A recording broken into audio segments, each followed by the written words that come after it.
Hi, kumusta po? Itong video na to ay tungkol naman po sa entry dito sa Canada as tourist visa. Marami pong nagbe-message sa akin na papasok sila dito as tourist visa at maghahanap po ng trabaho. Pero bago po kayo mag-decide kung papasok kayo dito as tourist visa, dapat po ay malaman nyo to. Napaka-importante po. Ang tourist visa or visit visa ay allowed pong maghanap ng trabaho hanggang February 2025. Pero dapat tandaan natin, una, hindi po madaling i-convert ang tourist visa or visit visa into work permit. Alam niyo po kung bakit?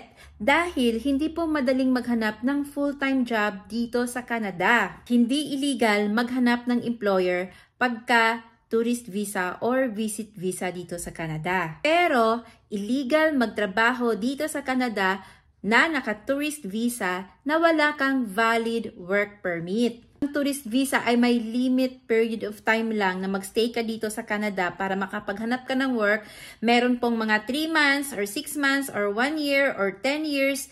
Depende po sa immigration officer, sila po ang magde-decide kung ilang buwan o taon po tayo pwedeng magstay dito sa Canada as tourist visa. Depende po kung paano mo po sila mako-convince sa mga documents na ipinasa mo. Maaari nilang i-approve ito at maaari din nilang i-deny yung application mo. Ang mabilis na explanation ng proseso ng tourist visa is pagpasok mo dito, hahanap ka po ng work at siyempre, yung hahanapin mong work ay yung employer na willing magbigay sa iyo ng LAMIA para po makapag-apply ng work permit. Once po nakahanap na tayo ng employer na magbibigay sa atin ng LAMIA para makapag-apply tayo ng work permit, ay pwede na po tayong hindi mag-exit ng Canada pag nakaprocess na ito.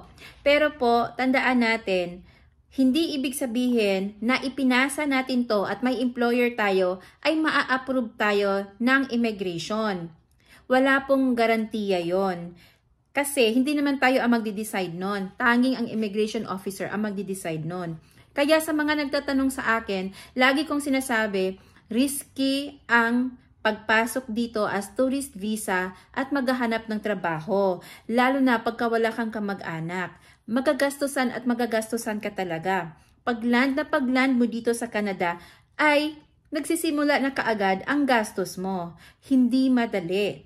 Bibigyan ko po kayo ng isang senaryo. Napakasimpleng senaryo lamang. Applicable po ito sa lahat po ng mga pumapasok as tourist visa dito sa Canada.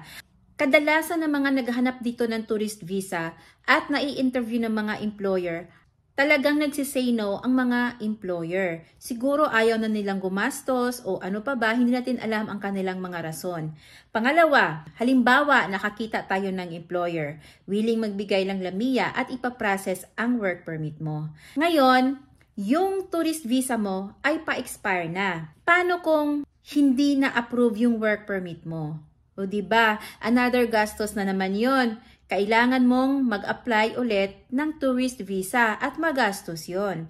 So habang gumagastos ka sa tourist visa mo, syempre, yung bayad mo ng bahay, yung pagkain mo, yung pamasahin mo, at ibang personal na mga kakailanganin mo sa araw-araw. Kaya po, friendly advice sa lahat po ng mga papasok dito as tourist visa or visit visa at may balak na maghanap ng trabaho, isip-isip po muna tayo ng maigi.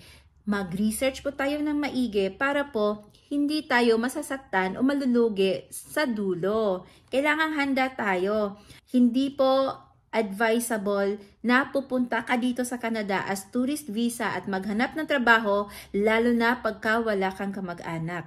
Pwede ka namang pumunta dito as tourist visa at maghanap ng trabaho pag marami po tayong baon na pera.